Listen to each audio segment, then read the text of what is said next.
Welcome to Sylvia Stingray.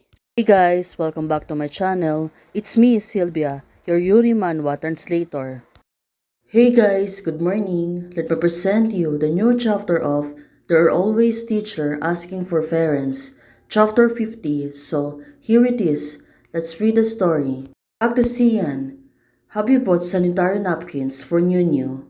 I took a few for her emergency today, Sian said to Lu Shishao. But right now, Lu Shishao, it seems that she forgotten this and, well, I just came to return the booklet to you. Well, it really makes sense. The so-called new mother, turns out she become rattled when New have the first time. Sian said to her, let's go together. Sian's get off. Lu Shishao was looking at her. Well, probably, Sian, she really want to guide her. Just want to stock up on some daily necessities. But of course, Sian, knowing her, she only want to be with her. So she can see Lu Shishao will never forget something or miss something.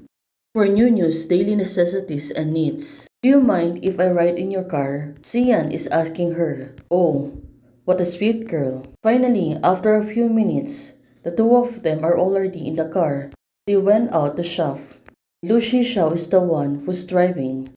Sian, she was on the passenger seat. Well, technically, it's like a date for the two of them. But it's only for the supermarket things. Well, what a wife and wife relationship. Sian suddenly asking her, is there someone has taken your co-pilot seat? Lu Shishao said it's only New. Well, maybe Sian got really interested on her personal life. But Lu Shishao suddenly said, there's also another one. And it's you. Oh, this thing. It's really sweet thing, right? Lu Shishao said to her, how? How suddenly she was asking like this. Sian answered her, it's nothing. Oh, our little teacher. She was really jealous. That's why she was asking trivial things like this. Hearing this, she was really happy. She was really excited. The car is honking because it was a green light and some of the trucks are still not moving. Well, probably Sian, she is really excited. So the two of them can shop together. Finally, after a few minutes, Sian is pushing the cart. Finally, they reach the aisles of daily necessities. I usually use this brand. I don't know if New will use it or not. She was asking Sian. Right now, she received another fact from Sian. Well, looking at it, she was looking at the fact of Sian's gave her. Sian said to her, now you can use pure cotton in this weather and it's skin friendly and not stuffy for the people. This mesh is more sticky. It will feel sticky. Well, and this is for the night use. New sleeps good but she has never turned over. It is also uncomfortable. But right now, Sian said, just buy her sleeping fans so she can turn over when she was sleeping. Oh, what a good advisor she is. Right now, she can really suggest things. Why do I feel that Sian is more like New's mother?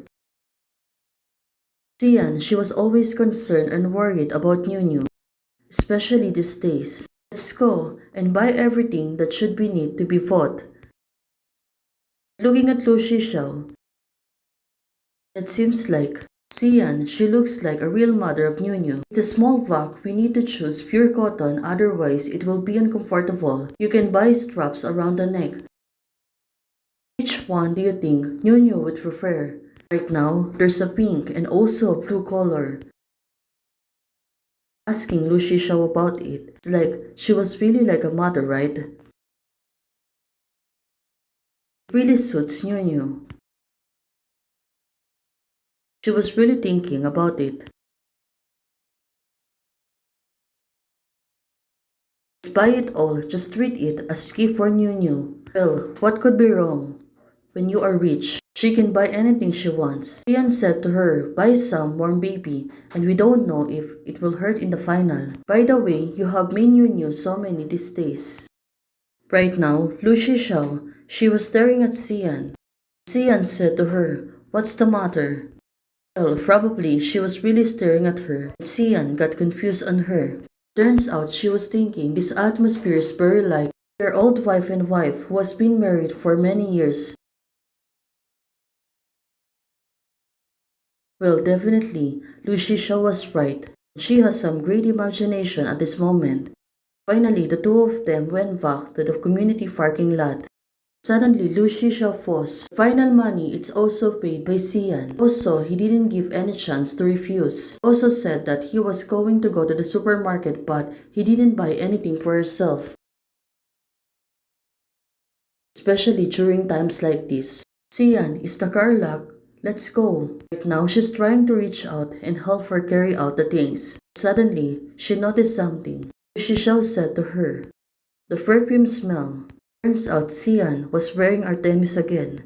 Well, it seems that she can really smell it. The smell of Artemis. And Sian, she really liked that smell. Right now, she was calling Sian. Sian, she looked up on her. Well, probably, she was really puzzled. Suddenly, Lucy Shaw is calling her name. Lucy Shaw is asking her, "Do you like the perfume Artemis too?" Sian answered her, "Yes." So, knowing this, of course, Lucy Shaw really happy for this. But right now, why? Why love a perfume? What's the questions? Well, she looks really funny. She was asking small things like this. Or she cannot believe herself that Sian also liked the perfume. Maybe it is Saden's love, or maybe there's a lot of questions circling on her head. Suddenly, Sian grabbed the bag on her hands. Well, probably she want to divert her attention, so she won't think anything else other than focusing on the other topic. But Sian, because I want to keep your smell. Oh, it is really the sweet things that Sian can say to her. Well, what about her? Suddenly hearing this, she was grasping her hands. Well, probably she always restrained herself when it comes to the girl. But Sian, she continued showing her love. "Do you want me to be more straightforward?" Sian suddenly moved closer to her and wanted to tease her again. Lucy Shaw, she remembered the past. When I was teenager, I was confused but soberly aware of my sexuality. At the age when I was most tempted, I have girl I like. Oh, is this the first time admitting that she liked girl? And reach my emotions without any scruples. But right now, it turns out she come back again to this feeling. The feeling of freshness and excitement is still clear. Despairing by the burden of life, that feelings will pour out from the bottom of my heart. I remind myself that I'm not born enough.